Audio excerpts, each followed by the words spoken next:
the goal of achieving international respect also resonates today, because obtaining a seat at the global high table for India is a major priority for the Prime Minister and the Ministry of External Affairs as well.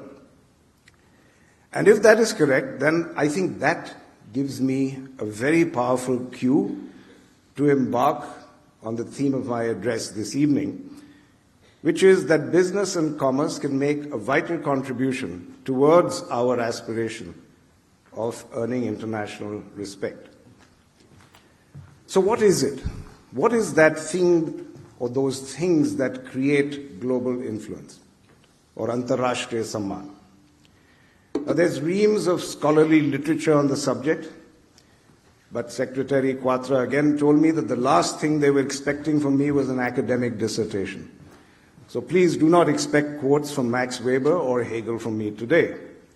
And I'm going to take a far more practical approach.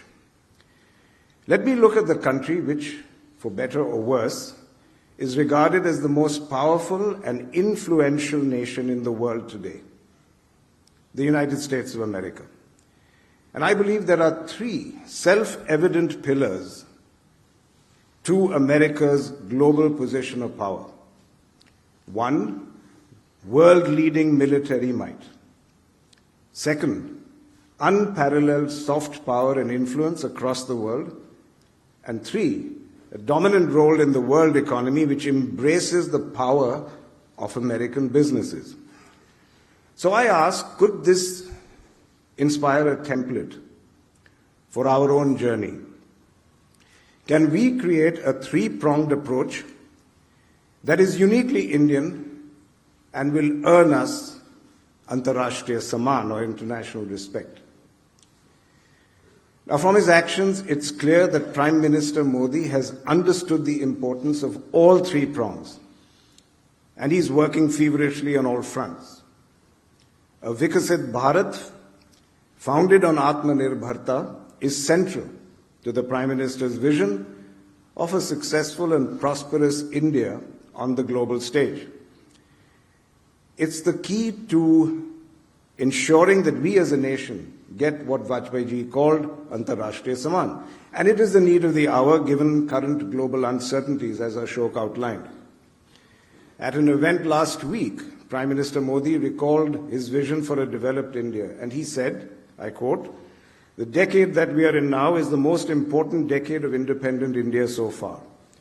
And this is the right time to strengthen the foundation of an efficient, capable, and developed India."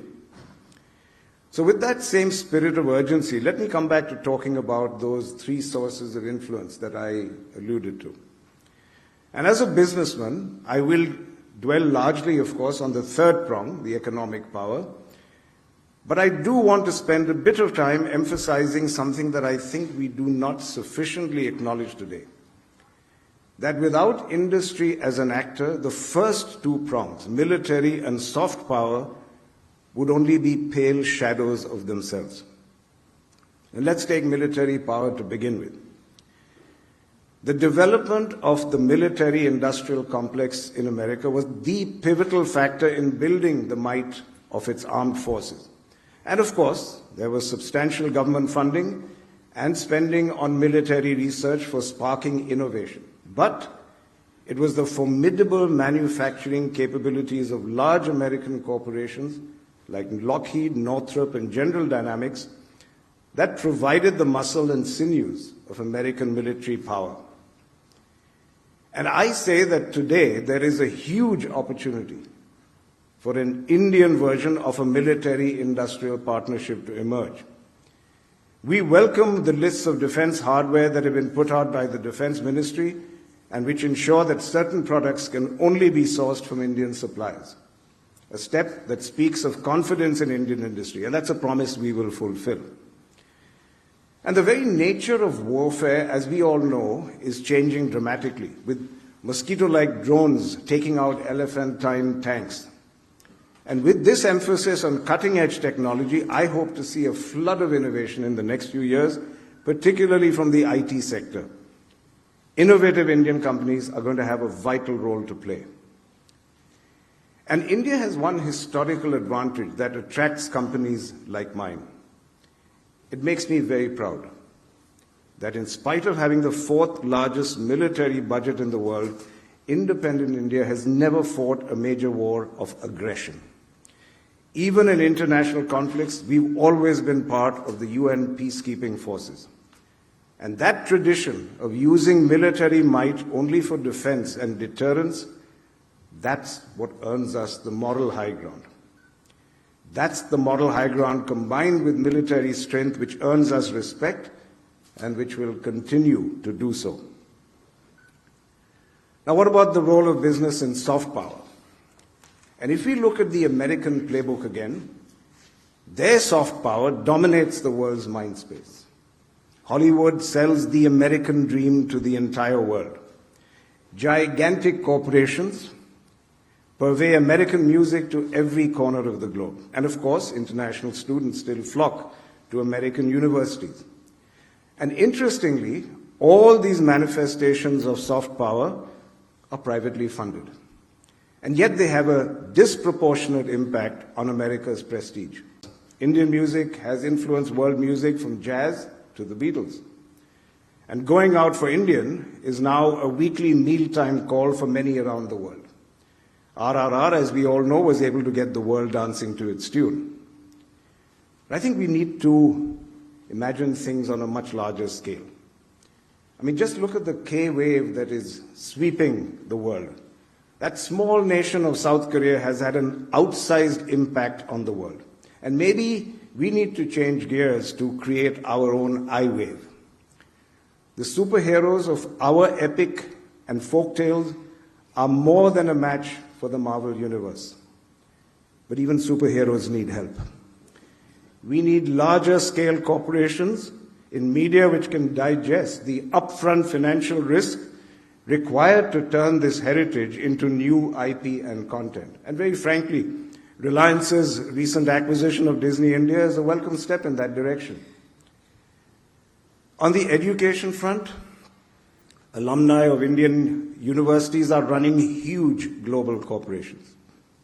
And yet our universities struggle when it comes to global rankings.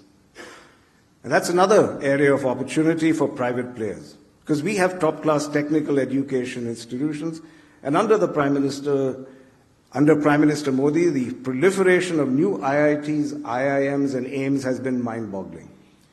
But if innovation is to flourish, we need the private sector to chip in and double or even triple that number.